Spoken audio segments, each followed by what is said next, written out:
রাজধানীর কুড়িল বিশ্ব রোডের কুড়াতলী এলাকায় রিকশা গ্যারেজ ও বসতবাড়িতে লাগা আগুন নিয়ন্ত্রণে। সন্ধ্যা ৭টার দিকে এই আগুনের ঘটনা ঘটে। এলাকাবাসীর দাবি, একটি পিঠার দোকানের চুলা থেকে আগুনের সূত্রপাত।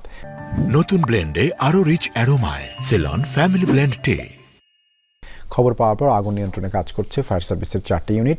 আগুনে ক্ষয়ক্ষতির পরিমাণ সম্পর্কে এখনও কোনো কিছু জানাতে পারছে না তারা। তবে এলাকাবাসীর দাবি, আনুমানিক প্রায় 150 রিকশা আগুনে পুড়ে গেছে। তবে আগুন সম্পূর্ণ নিভে গেছে বলে জানিয়েছে ফায়ার সার্ভিস। প্রাণহানির কোনো ঘটনা ঘটেনি বলেও নিশ্চিত করেছে তারা।